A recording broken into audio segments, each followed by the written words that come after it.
Welcome again everyone. आज का हमारा टॉपिक है मालाबार नेवल एक्सरसाइज।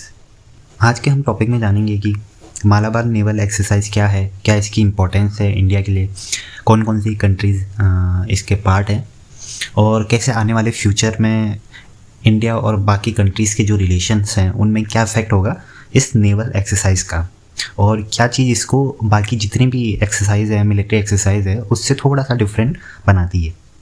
तो देखिए, जो मालाबार नेवल एक्सरसाइज है ये एक ट्राइलेटरल नेवल एक्सरसाइज है यूएस, इंडिया और जापान के बीच में। देखिए, यूएस, इंडिया और जापान ये तीनों की तीनों इसके परमानेंट मेंबर है, और जो ये नेवल एक्सरसाइज है ये एवरी ईयर कराई जाती है सिंस 2002।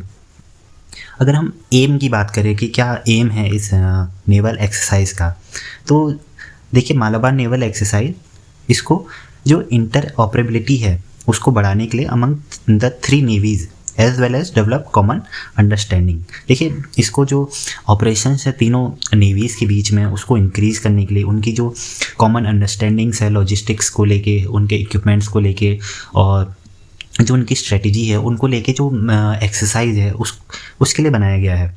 और जो सिक्योरिटी प्रोसीजर्स होते हैं, जो उनके ऑपरेशंस होते हैं, उनको इंक्रीज़ करने के लिए, उनको डेवलप करने के लिए, और जो कोऑर्डिनेशन है, जो तीनों नेवीज़ के बीच का जो कोऑर्डिनेशन है उनको बढ़ाने के लिए ये जो नेवल एक्सरसाइज है वो ईयरली कंडक्ट की जाती है। देखिए, मालाबार नेवल एक्सरसाइज में 3 परमानेंट मेंबर्स तो हैं, इसके पास्ट में 2 नॉन परमानेंट मेंबर्स भी रहे हैं, जिनमें ऑस्ट्रेलिया एंड सिंगापुर। तो जो ये मालाबार नेवल एक्सरसाइज है, जैसे कि मालाबार जो हमारे जो इंडियन सब कॉन्टिनेंट है उसके केरला स्टेट के आसपास के कोस्टल रीजन को मालाबार कहा जाता है। अगर हम बात करें हिस्ट्री की कि कहाँ से आया मालाबार और जो ये नेवल एक्सरसाइज है क्या इसकी इंपॉर्टेंस रही है, देखिए, जो इसका आइडिया है वो हमारे उस टाइम के प्राइम मिनिस्टर नरसिम्हा राव जी द्वारा लाया गया था। ये 90s की बात है। तो देखिए, उस समय इसकी इम्पोर्टेंस इसलिए बढ़ जाती है बाकी जो जितनी भी एक्सरसाइज है उनसे।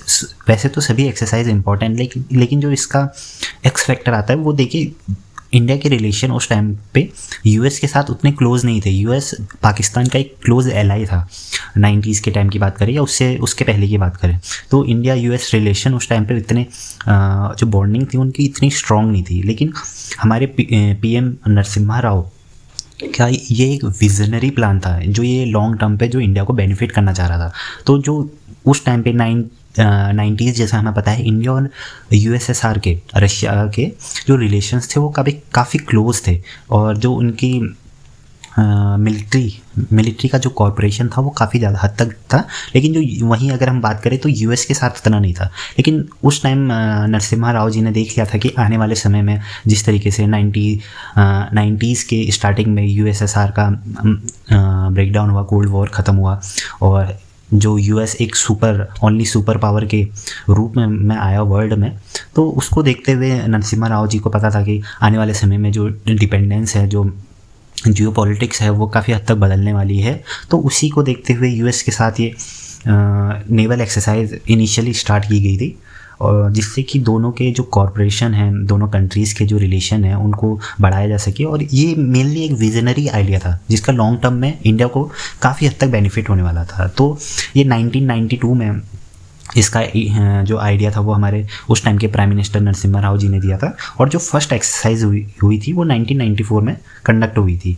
और फिर 1994 से 2002 तक 3 एक्सरसाइजेज कंडक्ट की गई थी 1998 से पहले। फिर 1998 में जब इंडिया ने अपना सेकेंड न्यूक्लियर टेस्ट कंडक्ट किया, पोखरण 2 किया, तो उसके बाद यूएस ने कुछ सैंक्शंस लगा दिए इंडिया में, और इंडिया और यूएस के रिलेशंस फिर कुछ टाइम के लिए ख़राब हो गए थे। तो उस बीच में तो जो ये मालाबार नेवल एक्सरसाइज थी इसको कंडक्ट नहीं कराया गया था। लेकिन जब 9/11 का अटैक हुआ यूएस पे, तो उसके बाद से जो यूएस था वो काफ़ी हद तक समझ चुका था कि सिर्फ पाकिस्तान के भरोसे बैठना उसका बेनिफिट नहीं हो सकता। तो कहीं ना कहीं वहाँ से जो इंडिया के साथ जो रिलेशन थे उसको इम्प्रूव करने की यूएस के जो इंटेंशंस थे वो सामने आए। तो उसके बाद 9/11 का जो अटैक था, फिर उसके बाद से इंडिया यूएस रिलेशंस पे फोकस किया गया और ये मालाबार नेवल एक्सरसाइज फिर 2002 के बाद दोबारा स्टार्ट हुई। देखिए फिर 2007 में Malabar naval exercise first time India से बाहर, कहीं इंडियन ओशन रीजन से बाहर कंडक्ट की गई थी। वो उस टाइम पे जापान की ओकिनावा कोस्ट पे कंडक्ट हुई थी। देखिए जो जापान है वो 2015 में परमानेंट मेंबर बना और जो ये एक्सरसाइज थी जिसके उससे पहले सिर्फ 2 परमानेंट मेंबर थे, इंडिया और यूएस, लेकिन फिर 2015 के बाद जापान इसका एक परमानेंट मेंबर बना और ये एक्सरसाइज ट्राइलेटरल एक्सरसाइज होगी।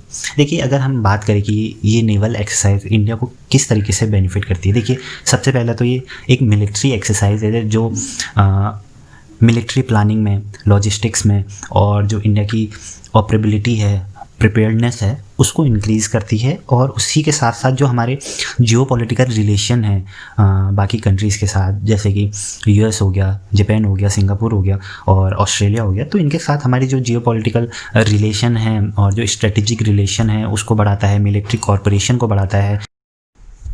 तो यही था हमारा आज का टॉपिक और आगे मिलते हैं कुछ ऐसे ही टॉपिक्स के साथ। And for all those preparing for SSBs, they may check out the book version of SSB prepared with experiences by Defense Tayari itself. So please check out the link in the description for the book. Thank you.